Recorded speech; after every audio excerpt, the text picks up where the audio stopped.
స్నేహపూరిత వాతావరణంలో గణేష్ నవరాత్రి ఉత్సవాలు జరుపుకోవాలి. తెలంగాణ రాష్ట్ర ప్రజలందరికీ వినాయక చవితి శుభాకాంక్షలు.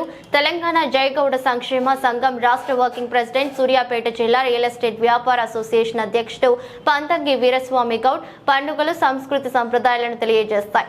రాష్ట్ర ప్రజలందరికీ వినాయక చవితి శుభాకాంక్షలు. తెలంగాణ జయగౌడ సంక్షేమ సంఘం రాష్ట్ర వర్కింగ్ ప్రెసిడెంట్, తెలంగాణ సామాజిక ఉద్యమకారుడు, సూర్యాపేట జిల్లా రియల్ ఎస్టేట్ వ్యాపార అసోసియేషన్ అధ్యక్షుడు సావిత్రిబాయి పులే జాతీయ విశిష్టత సేవ అవార్డు గ్రహీత పంతంగి వీరస్వామి గౌడ్ వినాయక చవితి శుభాకాంక్షలు తెలిపారు.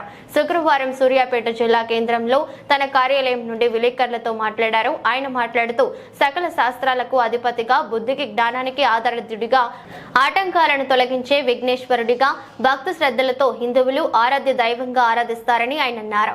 శాంతియుతంగా గణపతి నవరాత్రి ఉత్సవాలను రాష్ట్ర ప్రజలంతా ఘనంగా జరుపుకోవాలని ఆకాంక్షించారు. గణనాథుని ఆశీస్సులు కలకాలం అందరిపై ఉండాలని, అందరికీ మంచి జరగాలని కోరారు. పండుగలు, సంస్కృతి సంప్రదాయాలను కళావతం చేస్తాయని, ముందు విఘ్నేశ్వరుని పూజించి విఘ్నాలను తొలగించుకొని శుభకార్యాలు ప్రారంభిస్తారు. సహృదయంతో నమ్ముకున్న భక్తులకు వినాయక చవితి అష్టైశ్వర్యాలు ప్రసాదిస్తుందని ప్రగాఢ విశ్వాసం.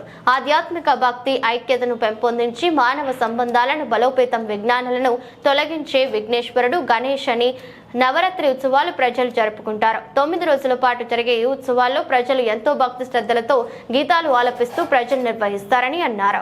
ఆ భగవంతుని ఆశీస్సులు అందరిపై ఉండాలని కోరుతున్నారు. వినాయక చవితి శుభాకాంక్షలు. ప్రజలందరూ ప్రశాంతమైన వాతావరణంలో ఈ గణేశుని నవరాత్రి ఉత్సవాలు జరుపుకోవాలని, గణేశుని యొక్క ఆశీర్వాదం ఈ తెలంగాణ రాష్ట్ర ప్రజలందరికీ ఉండాలని, తెలంగాణ ప్రజలందరూ ఎంతో భక్తి శ్రద్ధలతోని 9 రోజులు భక్తి గీతాలతో ఆలపిస్తూ తెలంగాణ ప్రజానీకం అందరూ భక్తి శ్రద్ధతో కొలుస్తారు. ఈ పండుగలు అనేది మన తెలంగాణ సంస్కృతి సాంప్రదాయాలకు ప్రతీకగా నిలుస్తాయి. ఈ గణేశుని యొక్క ఆశీర్వాదం తెలంగాణ రాష్ట్ర ప్రజలందరికీ ఉండాలని, ప్రజలందరూ సుఖ సంతోషాలతోని ఆయురారోగ్యాలతోని ఈ గణేష్ నవరాత్రి ఉత్సవాలు జరుపుకోవాలని ఈ తెలంగాణ రాష్ట్ర ప్రజలందరికీ మరి ఒకసారి వినాయక చవితి శుభాకాంక్షలు తెలియజేస్తున్నాము.